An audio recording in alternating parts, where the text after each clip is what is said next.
Welcome to episode number 2 of the Fiscally Awesome podcast. I'm your host, Matt Gardner, co-founder and CEO of Hiline. Today on the pod, I'm excited to host Chris Young. Chris worked on Obama's campaign in 2008. He's a trial lawyer. He was General Counsel at GoFundMe and most recently General Counsel at Ironclad. I think he's got some awesome perspective on business building, on professional services, and I'm excited to jump in. All right, Chris, welcome to the pod, man. Thanks for joining. Thanks for having me, man. I'm excited to be here. Definitely. Yeah, so let's go. We're gonna dive into it. So for everybody out there, let's just get into like your background, man. Give us your story. How'd you get started? Career progression. Where have you been? And where are you today? Oh, look, happy to share. It's a long, windy story, so I'm not going to go too deep into it. Please feel free to ask any questions. It's been a story that's really defined by almost a single moment where, I had to make a decision about whether I would stay on a well-defined path as a young attorney and stick with a law firm and go be a federal prosecutor and then come back and make partner and then make a bunch of money and apparently be very happy. That was the plan. But I broke off and did something radical that didn't pay a lot of money, but ended up being super fulfilling. With a little group of people, I flew out to witness Barack Obama give his announcement speech in February of 2007. And so we flew into Chicago. We took a limo to Springfield and we stood in the front because I was with a woman at the time. Her name's Kamala Harris.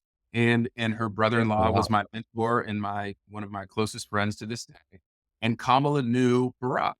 And so he invited us down after he gave his speech to the basement of the Capitol in Springfield. And that's where I met Obama and his closest friends and family. And so I got to know Obama because I asked him not for one, but 3 pictures. The first picture, someone had taken it and cut off the tops of our heads. And I just couldn't do it. Like I couldn't take that picture and be like, yeah, I'm going to go home and post this on Facebook. And so I asked him for a second picture and he was annoyed. He's, what's your name again? I said, Chris. I knew I wouldn't see him again. Whatever. I'm going to get my picture. And so I handed it to someone else. They did not turn on the flash. And so it was blurry. So I asked him for a third picture and now he just didn't like me. He's fine. And so he's not looking too happy in this picture, but he did remember my name. And I saw him a couple of days later in Chicago at an event. We took an elevator up together in a house and I met Michelle and we became pretty close after that to where he said, hey, are you going to join my campaign or are we just going to take pictures? So you fast forward, I gave up my law firm and that partner path. This was the well-beaten path that I was talking about earlier that I was pursuing.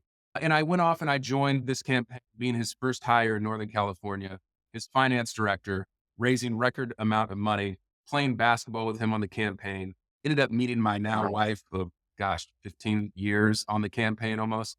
And it became one of the most exciting things that I ever did for the least amount of money. It was my first startup in the sense that I was probably the first 40 hires on a campaign that ended with 6,000 staff. And so that experience really informed how I've gone about my career since then, which has included going into the administration and working shortly for a short period of time in the White House, working for the mayor of Sacramento and helping him set up his administration. And then, going into a political appointed position in the U.S. Department of Justice. And then finally coming back to San Francisco and really learning how to be a tough trial lawyer and litigator at a litigation boutique called Kecker Van Nest and Peters. And it was at that firm where one of my friends who I actually had dinner with the other night 10 years ago started a company called OpenGov.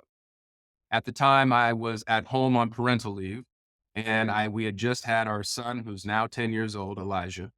And, I started thinking about what kind of father I wanted to be and what kind of time I wanted to spend with my family. Being an attorney and handling tough cases and going to trial doesn't lend as well to a lifestyle where you are deeply involved with your family. It's hard to get them to work together.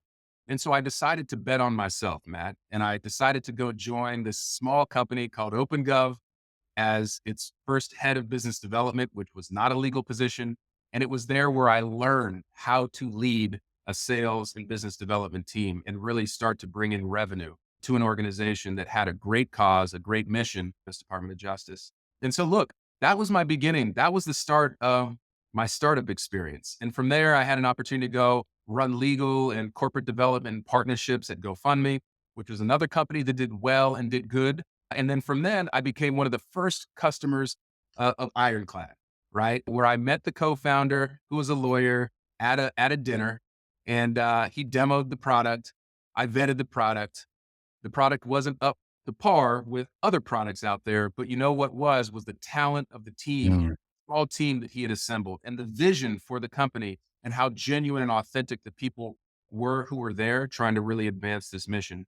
So I had the good fortune to join, after they secured Series A funding. I spent 6 years building that company from 2 million to over 100 million to 12, 14, 15 people to 600 or so people. And that's really the part of my career, one of the parts that I'm most proud of. And so I told you it'd be a long, windy path, but here we are today talking, and I'm taking a break and trying to figure out what's next. Yeah. Wow, man, my life, I feel like my life is boring after hearing that's like a movie, man. That's awesome.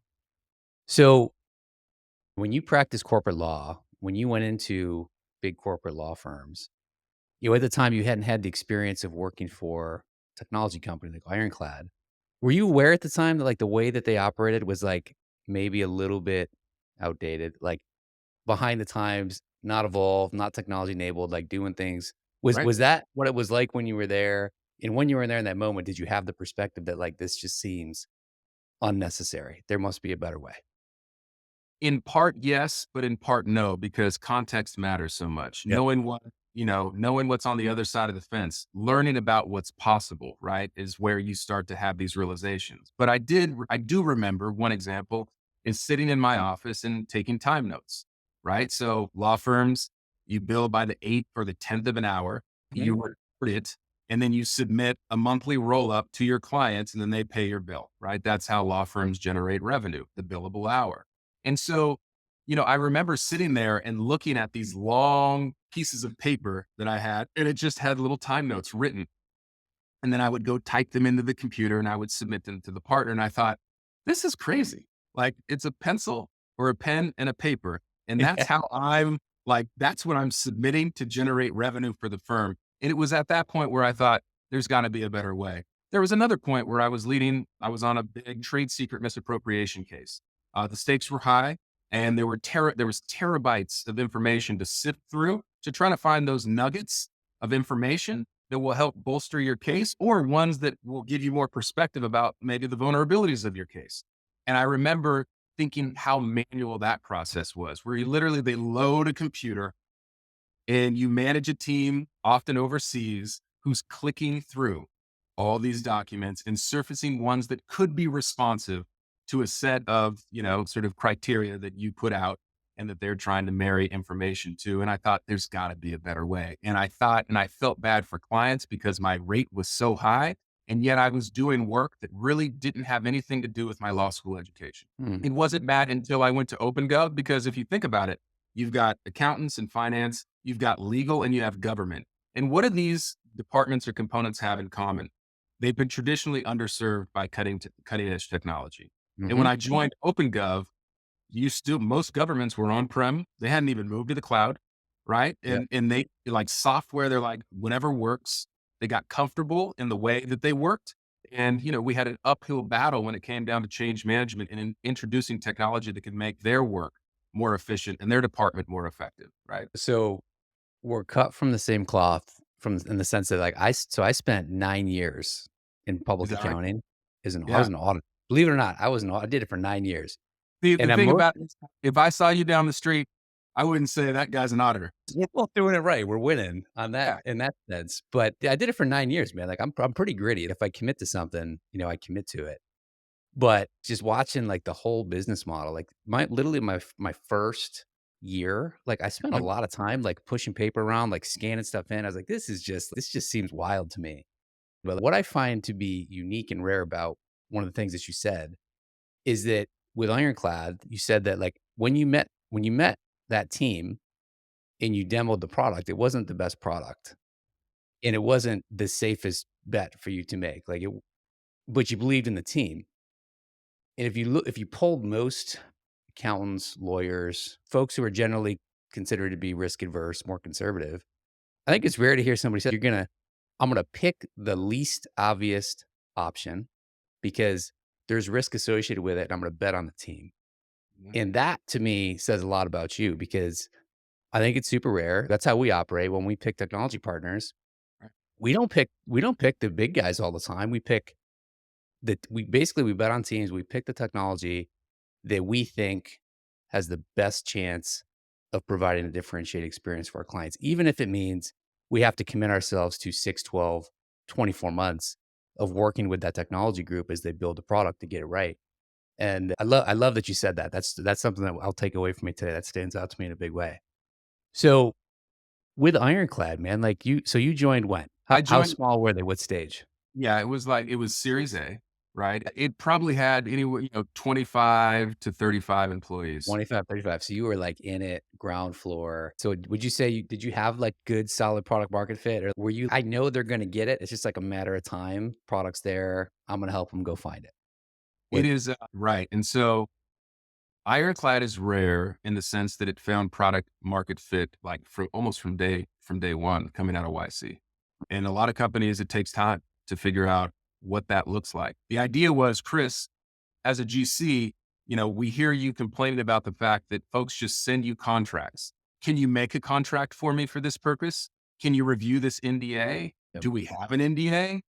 And you get bombarded pretty quickly with all of these requests that relate to contracts. And so what happens is you come in as a general counsel, the executive team, your peers expect you to be doing all these things, and yet you're just trying to push sand every day and get the contracts out of the way.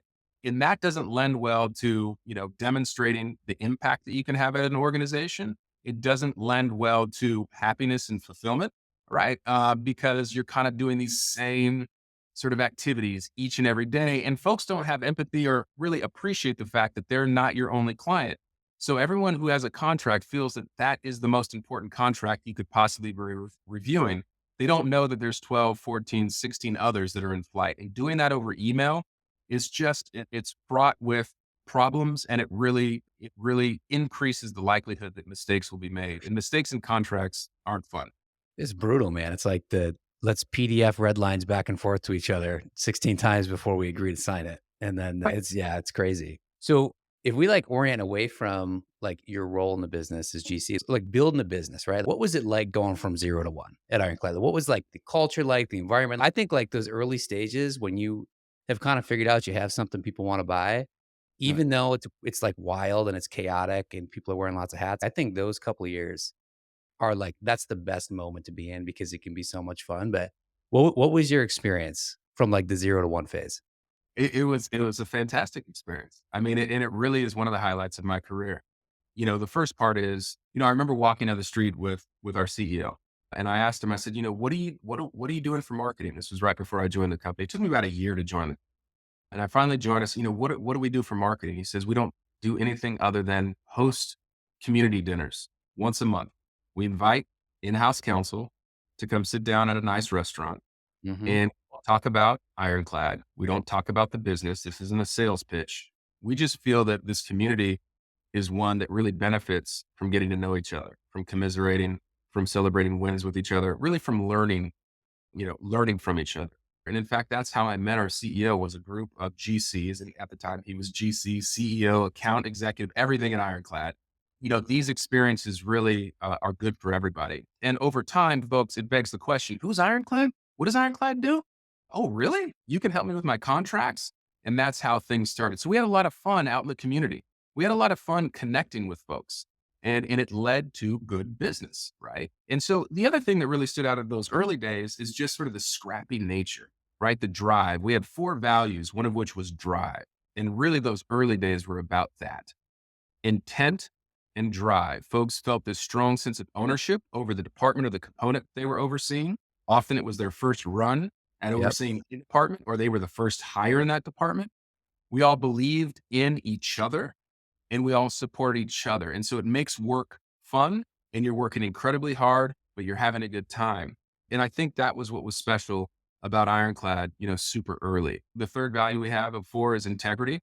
And so we were in this position where we didn't feel like we needed to equivocate when we were on the call with a prospect. We either did it or we didn't do it.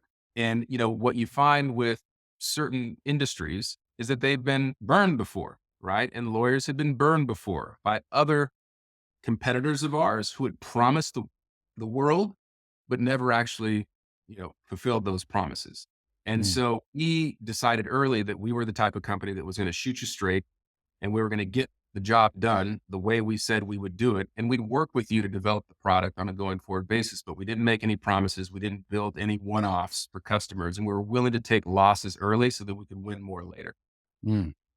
How many people on that team had done it before? Like, how many had been part of a scaling company versus how many? Because you mentioned that the founder, the CEO, was a lawyer, like sounded like a lawyer by Yeah. background. That sounds like me, right? I'm an accountant. I'd never built a business before either, and I have opinions about that. But how many people? Was there anybody on the team that had at that stage that had done it before? Had actually gone and scaled a company from like zero to 2, 3, or 4?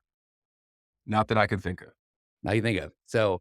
If you reflect on that, do you think that that was good thing, negative thing, neutral, didn't matter? Like, you think that that had an influence on, like, how you perceived that experience? Because when everybody's, like, learning how to do something new, everybody's growing, and even if people aren't growing at the same pace, like, I just feel like that's part of what makes it fun, and that's how we Uh, built our business. It was, like, a lot of people who had never is that done it right? before trying Yeah. to just figure shit out. Yeah. I think this, you could say this about management as well.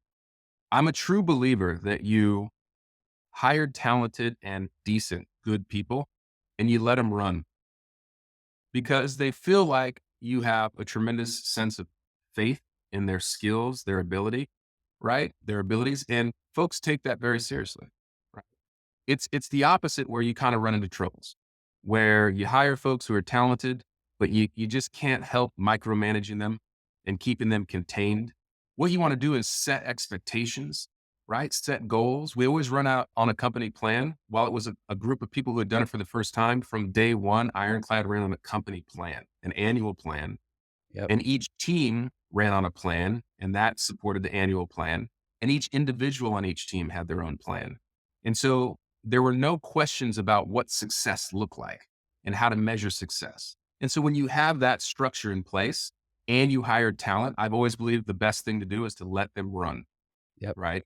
Let them run, do their thing. Trip, fall, I support you, right? Win, we celebrate you. And so it's that learning, I think, that happens in those early stages with folks who hadn't done it before, which really actually makes some of the best startups. I agree with that 100%. I think if your culture is the right culture, and if you accept that you're gonna screw some things up along the way, and you become resilient to just getting punched in the face, like it just it happens all the time. And I think people can learn how to absorb that, and they can learn how to work through that and grow from that. But if your culture isn't one where we fail, and it's okay to fail, I think that that's where folks get into trouble when they're trying to lead teams. Is you're not gonna figure it out. Like I can almost guarantee you're not gonna figure it out every day. No. It's yeah, you're gonna make missteps. So I wanna come back to, like, stages of Ironclad and, like, kinda what that was like to get much bigger and, like, how your experience changed. But I wanna go back to one thing you said about communities Mhm. and how you guys use communities early on at Ironclad to help raise and brand awareness about what you were doing. Like, you talked about it a little bit. Can you go was that like a concerted effort? Were you like, "We're gonna build a community," or did that just organically kinda happen because you just recognized that, it already kind of existed and you tapped into it? It's, I can't speak to, I can't speak about the origin story of the incredible community that was built over the years at Ironclad. It was first presented to me as, a way to sort of subtly market and promote a product that we had great confidence would help the lives of legal professionals. I think over time, we became more intentional about it and we actually put more resources into it because we knew that we were in an industry with people, end users and customers who were risk averse. We were Mhm. in an industry where people had been told one thing and let down by other vendors in the space. And we knew that trust was important. And so the community, started off relatively small and then it just kept growing and growing. And it grew through community dinners. And so when I first joined Ironclad, we didn't quite need a GC as a Series A company, but we did need a thought leader. We did need the face of the organization. And we needed someone who could actually go out and credibly sell or develop warm leads for a Mm. small budding sales team. And again, like accountants can sit together in a room and know each other a bit because there's that common bond through their profession. You're much more likely to believe your accountant, peer than you are, the AE from the random company that's outbound into you, through LinkedIn. And so those conversations are super valuable. And because we didn't need a GC that early, I actually came in and I had a quota, a sales quota. Really? Yes. And Okay. so, you know, I had to go out and we worked with the board on this. So I would go out and I had a certain number of leads that I had to generate from Fortune 100 companies. And the idea was I would fulfill that quota by having an in-person meeting with an account executive and demoing the product. So I needed Hmm. to do what I had to do to get to that point 10, 12 times over each quarter. And so I'd crisscross this country, right? Meeting with CLOs, meeting with GCs of massive companies, learning what problems they had and how we could potentially solve it. And so, in the earliest days, it was really about selling and about spreading the good word about a product that we had a tremendous amount of faith in.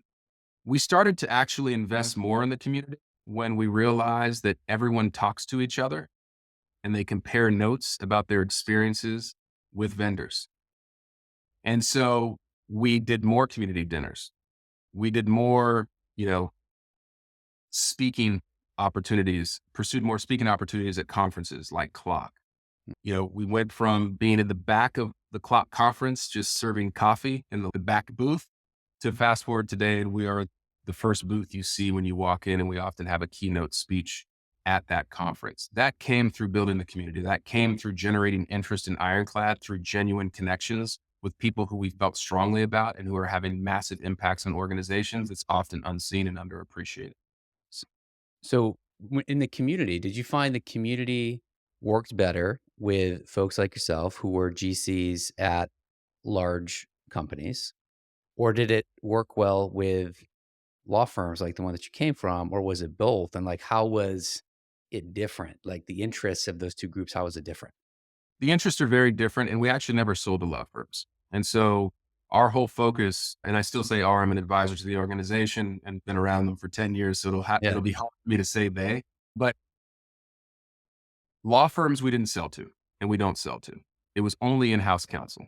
So, and that's true to this day. I think law Hmm. firms on some level could benefit from Ironclad, but what it does is it makes their jobs way more efficient when it comes down to contracting. And when you have when you have a business model that's Yes. hours, it doesn't really lend well to that. So we've really been focused on in-house counsel. And I will say though, when you talk about in-house counsel, you actually kind of split. There's two different buyers now, right, within the legal department. One is your commercial counsel or your general counsel, depending on the size of the company. The larger the company, CLOs don't pay much attention to the day-to-day contracting process, but they do appreciate having insight and there being transparency around that process so they can report up to the CEO on the board about how they're helping enable the business to move faster and to close more deals and to increase revenue.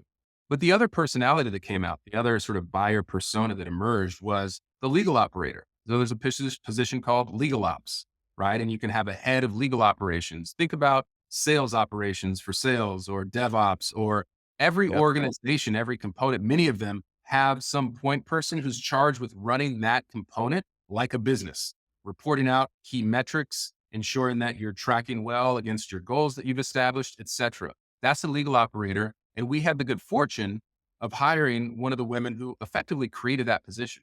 Her name is Mariel Carroll. She was our chief Mhm. community officer and one of the more prominent folks in the community, certainly incredibly well respected. She actually started the conference Clock that I referenced earlier, which is the largest sort of legal conference, I think, maybe in the world, right? Mhm. Where legal operators, GCs and operators alike come together and figure out how they're going to improve their own department, make it more efficient, more effective. What technology that can they leverage? What ideas are brewing within the community? How are people solving problems? So it's a very valuable group of folks, 4,000 folks that come together each year, usually in Las Vegas. And so we really started investing in the community with hiring Mary, and she took it from this kind of organic thing that had come to fruition through community dinners and just Yep. individual, like bespoke genuine contacts with people and turn it into really something that I think benefits hundreds, if not thousands of legal practitioners today. And that's where we really started to invest there.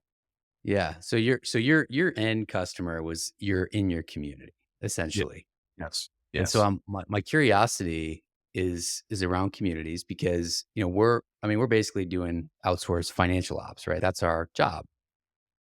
We use technology and systems and talent to be able to do it in like a really interesting, very efficient, very affordable way for small businesses. So we think about community, and when we're talking about building a community, and there is a community that exists in this ecosystem. It's like this very like the industry we work in is very disjointed. It's very Mhm. fragmented. 40,000 very small firms trying to do the same thing, and not less than 1% of them have figured out how to scale or even want to scale. So that community exists, right? And I think that as Highline builds out a community, I think that our community is going to attract more folks that do things like we do for the reasons you mentioned, which is we're all living the same thing. We got the same story, we got the same problems. And it's not necessarily like our end consumer are small businesses. And while the community may not necessarily attract our end customer, what we do need to do is like evangelize like this new way of doing things. Like we got to make it more acceptable. We have to kind of spread the word about what we're doing.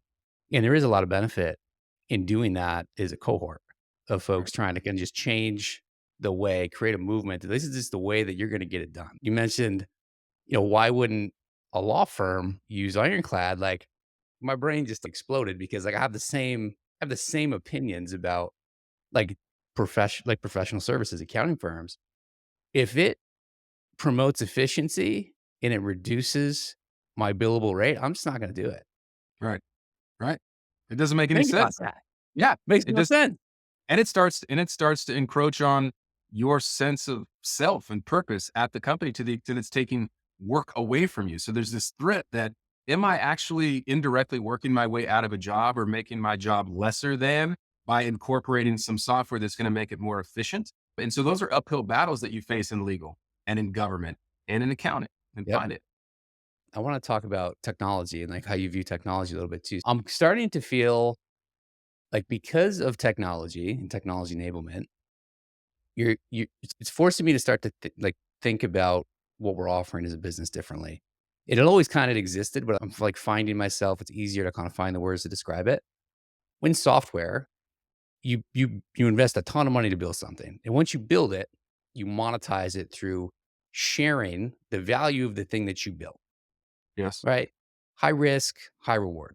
Professional services, the knowledge centers were individual people, Hmm. right? There was no way to create like a central brain unit to make it available to everybody that works for you and all of your customers at scale.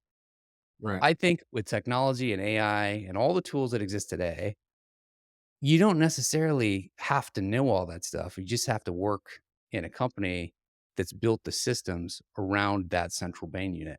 And that's kinda how we thought about building our business. So, like, you break my brain when you tell me, like, law firms don't wanna buy it because they could kinda do the same thing, but the problem is that they wanna guard their knowledge and their preserve their worth. For sure. For sure. So Right. it's Like like which the is more, like yeah, yeah. the It's ones who the more lose are their clients, though. So it's like, I don't understand how they get away with it. It's like nobody wants to talk about the fact that, like, it should just be done a different way. and I think that you can have those conversations. And I do think that those conversations come when you have a dinner in Manhattan with a bunch of forward thinking accountants. There's a Yep. younger generation coming up who expect some level of support or enhancement from technology. And so that's the thing. You've got these cohorts of folks. You have folks who are a generation ahead of me who, if you say, the computer's going to help you do this. Or I'm still writing my time notes down. I don't want to have anything Yeah. to do with it. I know what I do. I do it well, and I don't want to disrupt it. Why would I? If it ain't broke, don't fix it. But then there's also a cohort or more of folks who come up and they're actually joining these firms.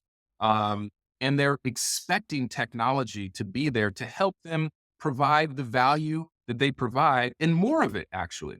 So it's kind of a mindset shift. And I feel very confident that organizations that go out and they engage in thought leadership and they actually host smaller events, right, over time, all over the place with sort of similarly minded people, people who are still risk averse, people who are accountants, they are dealing with Mhm. finance. They appreciate services, but they also know there's more there and there could be more there. They believe in a future where you can have more of an impact doing the job that you've always done. And so it's that mindset shift from, this is a threat to me to this is actually going to enhance my ability to do more. And I think the companies that adopt that and start to believe in that are the ones that are going to, are going to buoy to the top and be the Yep. ones that are actually being looked at, considered, and appreciated more. Because it's not a short game of what's happening today. It's actually, how can you position yourself as an organization such that what happens tomorrow makes you indispensable? Yes. And not even knowing what tomorrow looks like. I don't even know what it's going to look like yet No with idea. AI and everything Actually, else. if you're an organization that people see as one that's on the cutting edge of something, then there's this faith, there's this sense of confidence that whatever the future may be, we know that that organization is going to be rolling up their sleeves and figuring out how it can benefit me, the client. Yep, I think that's right. So, like, you talked about at Ironclad, like, they didn't need a GC for Correct. the stage they're at, but they did it because they knew that you were important to what they were trying to do. Like, it gave credibility to the product, helped evangelize it. Because I know the risk aversion of the people that we hire, right? Like, we hired a CPO, Chief People Officer, who had spent time in change management with big Yeah. consulting firms to come in and just help change the mindset of our team right out of the gate. Right. And when she recruits, and she'll tell you she wants to interview the first 100 to 150 people that we hire, Yeah. her job is to, like, try to scare them out of pursuing this opportunity. It's not what you think it is. Here's what it is. Like, it's high paced, it's fast growth. We use technology. We're gonna change our mind in 6 months, and you gotta be okay with that because the world is changing. And so I think you're right. Like, it's about instilling confidence in your people and in your community and in your clients that, like, you are going to figure it out before anybody else. Like, you're thinking about it for them. They don't have to think about it. And that's what makes it a lot of fun. I think that's right. I totally agree. And I think that's a great idea that the first 150 people are being interviewed by you, by her. That is one thing that I can look back on Ironclad and can appreciate, the most, I think, which is it was such an extraordinary group of people who came together in the early days to build and scale this organization. And when you have that, there are so many other benefits. Work doesn't even feel like work, even though you're working more hours than you've ever worked before. Right. And when you leave the organization, and most people will and do, you've got this community, this group of friends out there who are all highly talented and are all still engaged with each other. That's really a sign that you've done something right, is the friendships and the relationships that are established during and after the fact, during your tenure and after you move on from the organization. It's super important, and it's It's super all fan. comes down to that talent effort that's put in, at the outset. It's such a critical part of building a company, in my Yeah, opinion. we call them super fans, and we want to build super fans inside and out. And Yeah. we don't always get it right. And not everybody that's worked for us or done business with us would say that they're a super fan. But, I like to think that the majority do. And we're trying to make it better every day. So that's cool, man. So, okay. So, like, talked about the early stage. Talk to me about the different stages of scale. Like, when you look back on your time at Ironclad, like, how many different inflection points do you think you went through where it felt like, man, we just hit a new scale stage? And what was like, if you look back on those, like, what stands out to you is maybe, something that you really enjoyed or something that, like, you really feel like you learned from or benefited from? Because you started early and you were with the company up until very recently. Like, you went through many stages of growth Yeah. from very early, just found product market fit to a company that's worth probably $1 billion plus. And that's, I think, pretty rare to find people that can scale with the company the way that you did. So, is there anything that you look back on, you're like, man, I really just like these couple of moments, like, I learned so much about myself. And what do you think enabled you to make that Mhm. keep up the growth curve? Yeah. I ran a relatively lean legal in legal and compliance departments at Ironclad. Even at some point, I was our head of HR. And I think that speaks to the stages. I would kind of talk about it in three stages. There's the up to 10 million, and there's the 10 million to 100 million, and then there's the 100 million to whatever's next, right? And in the beginning, it was just, again, roll up your sleeves. You haven't done this before. You've got a lot of responsibility, and you're motivated to get things done to the best of your ability. And there's an environment and a culture that allows for mistakes and allows for learning. And that's really what I think defined in many respects that first stage, the hunger, the drive, the excitement around building something and seeing it grow right before your eyes. And then I think you get into the next stage, which is really interesting because if you're super early, if you're in that first era, you you will have worn many hats. You're the AE, you're the BDR, you're the sales engineer, right? You're doing a little bit of ops, right? You're doing a tiny bit of like legal, at least through our system when we provide guardrails and let people do their thing. In any event, you're wearing multiple hats and you feel this strong sense of pride and even ownership over the buckets of work that you've been handling. And then comes 10 to 100 million, where it's time to really scale this thing. And, I remember sending a article that I wish I knew the title and the author, but if you just look up giving away Legos business article or Yes. something like that, Molly Graham. I think it's Molly Graham. Give away it's Legos. beautiful. So Uh-huh. that article really resonated with me for, you know, the second era of Ironclad, if you will. And it's something that I shared with our team and with other folks outside of the team, because all of a sudden, when you're scaling, you're going from a jack or a Jill of many trades to really mastering just a few of them and giving the rest away. And some of that stuff you built and you have a strong sense of pride in. And so that's what I would define. That's how I would define in part that sort of second era, which is a lot of people had to give up a lot of work that they had been working on or areas of responsibility, watching their scope of responsibility become a little bit more narrow and them as a professional become more focused and turn into more of a subject matter expert. And so Mhm. what I think was unique about Ironclad is that because there was this close bond in that first era and a lot of trust in our co-founders and our CEO, people didn't take it personally when, your scope of responsibility shrunk because they had faith and we had faith that the people we brought in were better at that thing or those things than we were. And Yep. that sense of humility, folks being, just humble people at Ironclad, I think allowed us to get through a phase that's often pretty difficult for a lot of companies. Yeah, And the so that first phase too, just before you go to the third phase, because I think that's gonna be like something that I can't even fathom yet. Because we're in the phase of going from phase 1 to phase 2 right now. So it's like really interesting to hear you say that. With the team that's been with me, there's like a core group of leaders and managers been with me since almost the beginning. And there's been moments where they've done a tour around the business. They've done a lot of different things. And there's been moments where, in one-on-ones, I'm catching just like these feelings. I just feel like I'm good. I'm doing everything, but I'm great at nothing. yeah, And I reinforce them as that is the job right now. Like your job is to be a generalist, to be able to go shallow on a bunch of things because that's just what you got to do. absolutely. And you're going to go deep next. We're going to find a role for you to really go deep on next. It's going to be completely different, but just enjoy this opportunity to just see all of it. So I try to remind the team of that frequently. It's On such an phase important 2, conversation. That's an yeah. important condition to have. And I just want to give you props for that. I mean, these are people's careers and there's a lot of uncertainty, and being upfront and transparent about how you hope to help further someone's career at your organization, it really, it equals retention.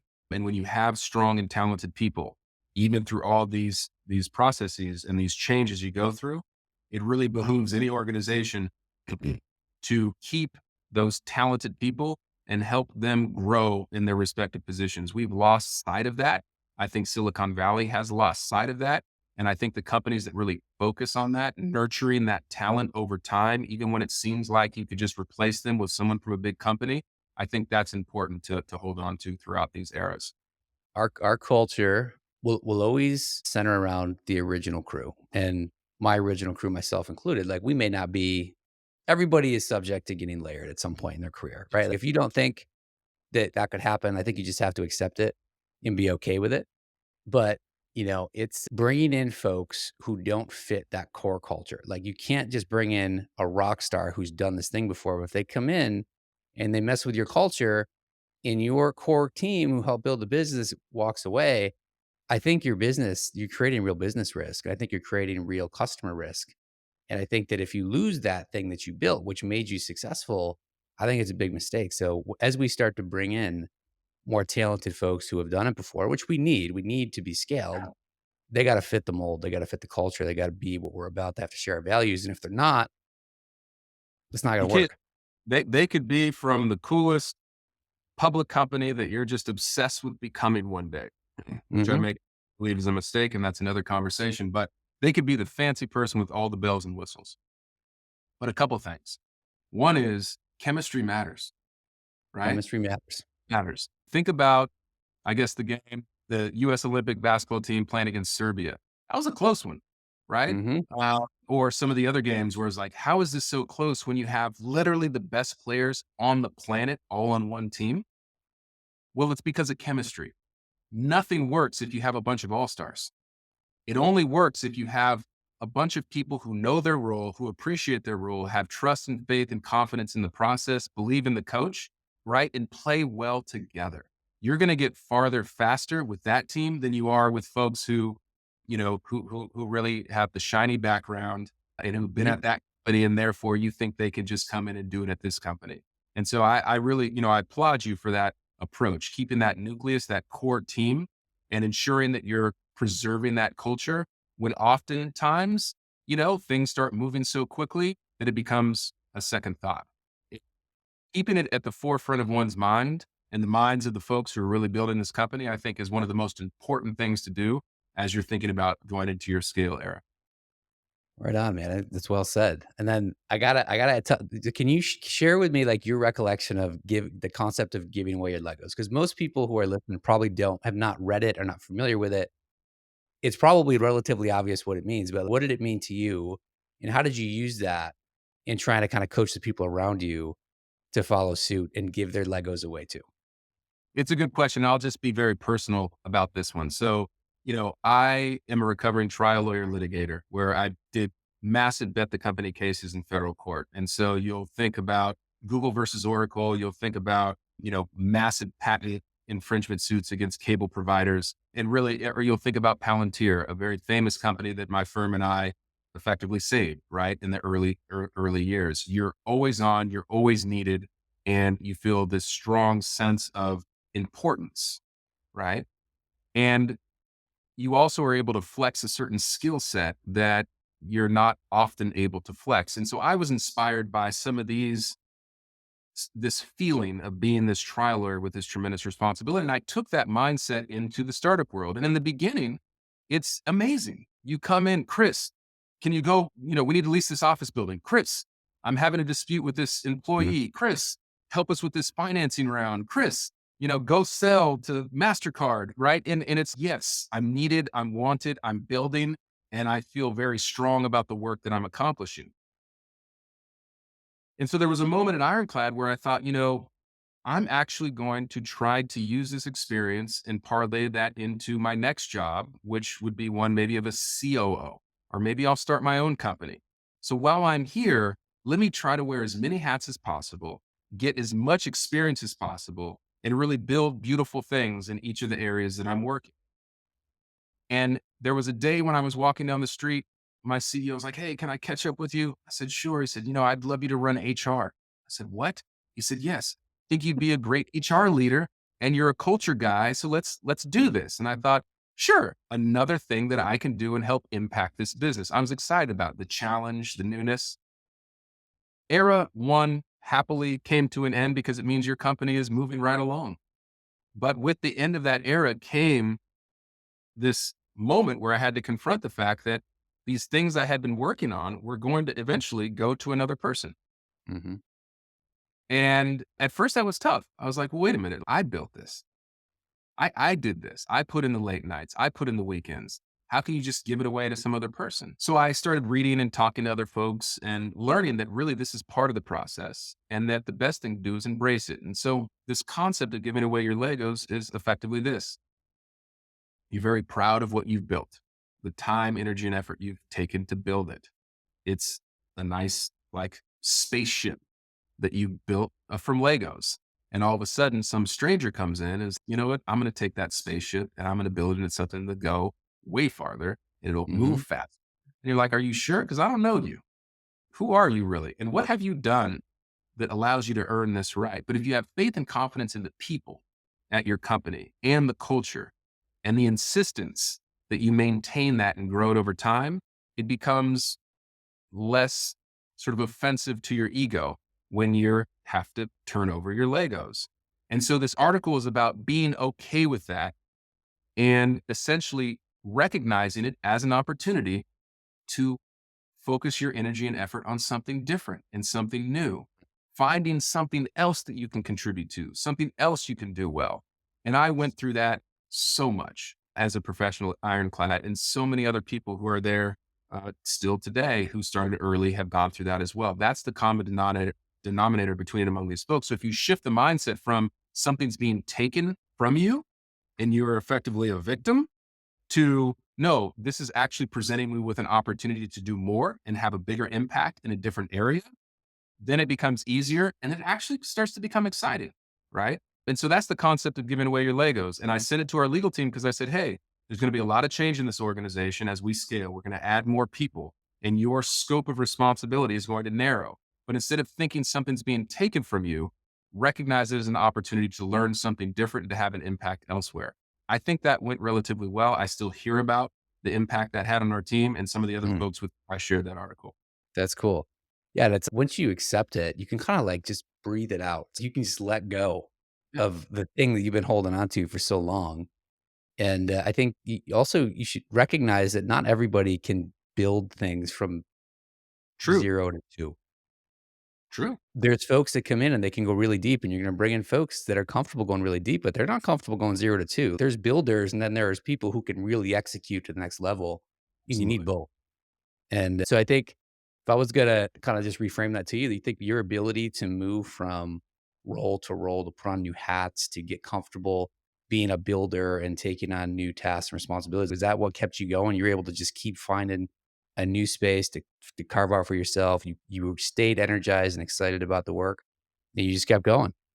I did. I did. And I think everyone should do the same until you find yourself in a moment where, the opportunities have effectively dried up or your talents aren't aligning as well with where the organization is going.